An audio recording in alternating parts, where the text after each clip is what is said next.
Hello, everybody. Welcome to today's Reading Through the Bible in 365.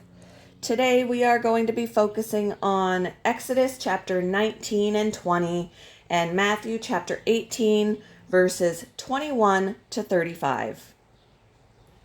Let's get started in Exodus with chapter 19. Exactly 2 months after the Israelites left Egypt, they arrived in the wilderness of Sinai. After breaking camp at Rephidim, they came to the wilderness of Sinai and set up camp there at the base of Mount Sinai. Then Moses climbed the mountain to appear before God. The Lord called to him from the mountain and said, "Give these instructions to the family of Jacob. Announce it to the descendants of Israel. You have seen what I did to the Egyptians. You know how I carried you on eagle's wings and brought you to myself. Now, if you will obey me and keep my covenant, you will be my own special treasure from among all the peoples on earth. For all the earth belongs to me. And you will be my kingdom of priests, my holy nation." This is the message you must give to the people of Israel. So Moses returned from the mountain and called together the elders of the people and told them everything the Lord had commanded him. And all the people responded together, "We will do everything the Lord has commanded." So Moses brought the people's answer back to the Lord. Then the Lord said to Moses, "I will come to you in a thick cloud.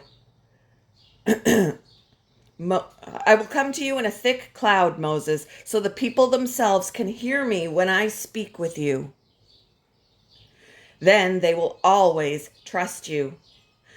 Excuse me, guys. Moses told the Lord what the people had said. Then the Lord told Moses, "Go down and prepare the people for my arrival. Consecrate them today and tomorrow and have them wash their clothing. Be sure they are ready on the third day, for on that day the Lord will come down on Mount Sinai as all the people watch. Mark off a boundary all around the mountain. Warn the people. Be careful. Do not go up on the mountain or even touch its boundaries. Anyone who touches the mountain will certainly be put to death. No hand may touch the person or animal that crosses the boundary. Instead, stone them or shoot them with arrows. They must be put to death. However, when the ram's horn sounds a long blast, then the people may go up on the mountain." So Moses went down to the people. He consecrated them for worship, and they washed their clothes. He told them, "Get ready for the third day, and until then abstain from having sexual intercourse." On the morning of the third day, thunder roared and lightning flashed, and a dense cloud came down on the mountain. There was a long, loud blast from a ram's horn, and all the people trembled. Moses led them out from the camp to meet with God, and they stood at the foot of the mountain. All of Mount Sinai was covered with smoke because the Lord had descended on it in the form of fire. The smoke billowed into the sky like smoke from a brick kiln, and the whole mountain shook violently. As the blast of the ram's horn grew louder and louder, Moses spoke, and God thundered his reply. The Lord came down on the top of Mount Sinai and called Moses to the top of the mountain. So Moses climbed the mountain. Then the Lord told Moses, "Go back down and warn the people not to break through the boundaries to see the Lord, or they will die. Even the priests who regularly come near to the Lord must purify themselves so that the Lord does not break out and destroy them." "But Lord," Moses protested, "the people cannot come up to Mount Sinai. You already warned us. You told me mark off a boundary all around the mountain to set it apart as holy." But the Lord said, "Go down and bring Aaron back up with you. In the meantime, do not let the priests or the people break through to approach the Lord, or he will break out and destroy them."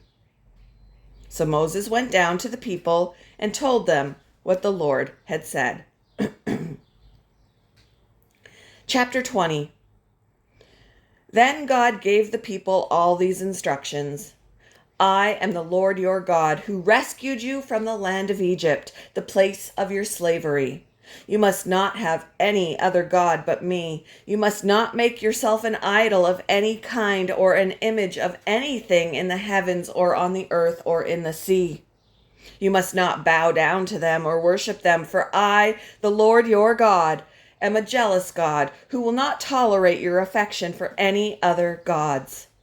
I lay the sins of the parents upon their children. The entire family is affected, even children in the third and fourth generations of those who reject me. But I lavish unfailing love for 1,000 generations on those who love me and obey my commands. You must not misuse the name of the Lord your God. The Lord will not let you go unpunished if you misuse his name.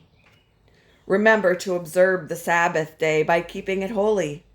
You have 6 days each week for your ordinary work, but the 7th day is a Sabbath day of rest, dedicated to the Lord your God. On that day, no one in your household may do any work. This includes you, your sons and daughters, your male and female servants, your livestock, and any foreigners living among you.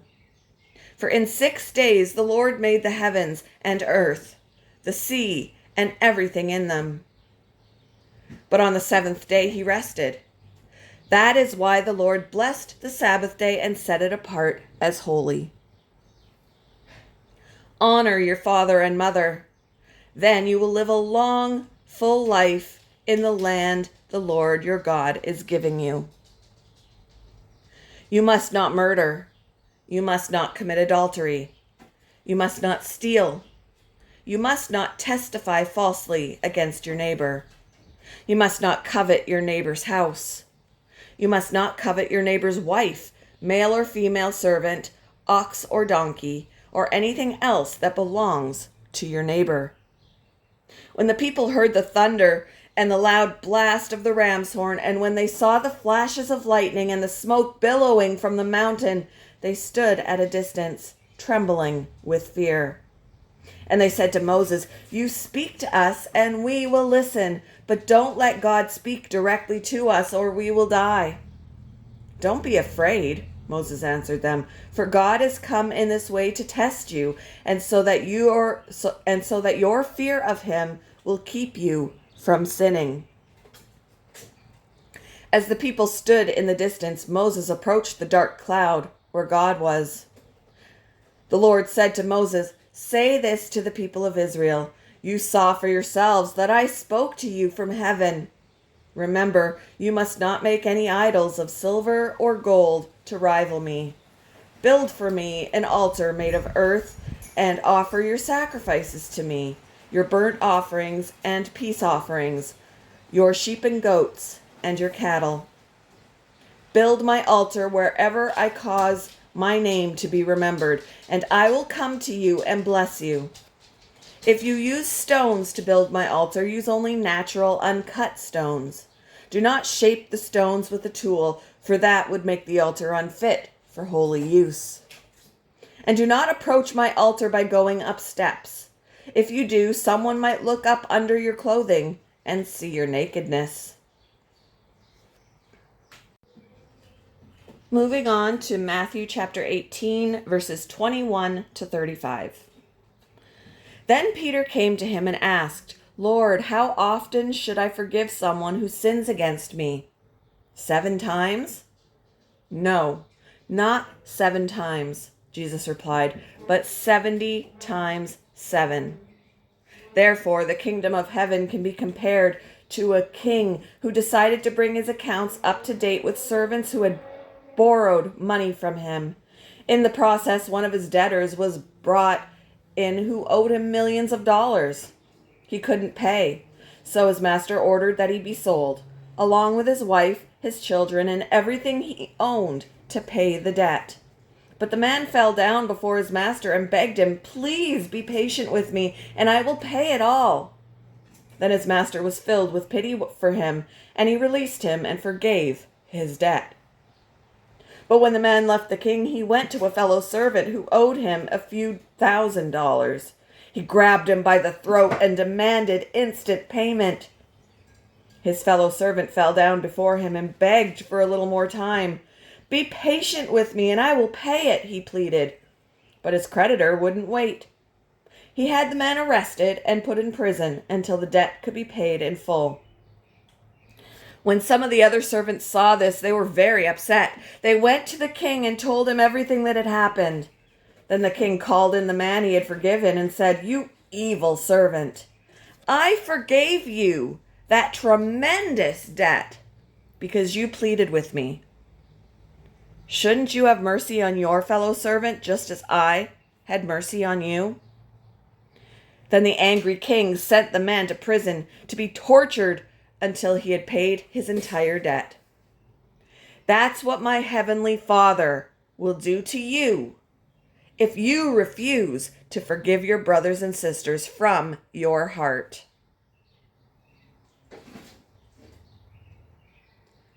Thank you for joining me for today's reading through the Bible in 365.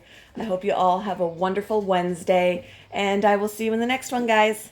Bye.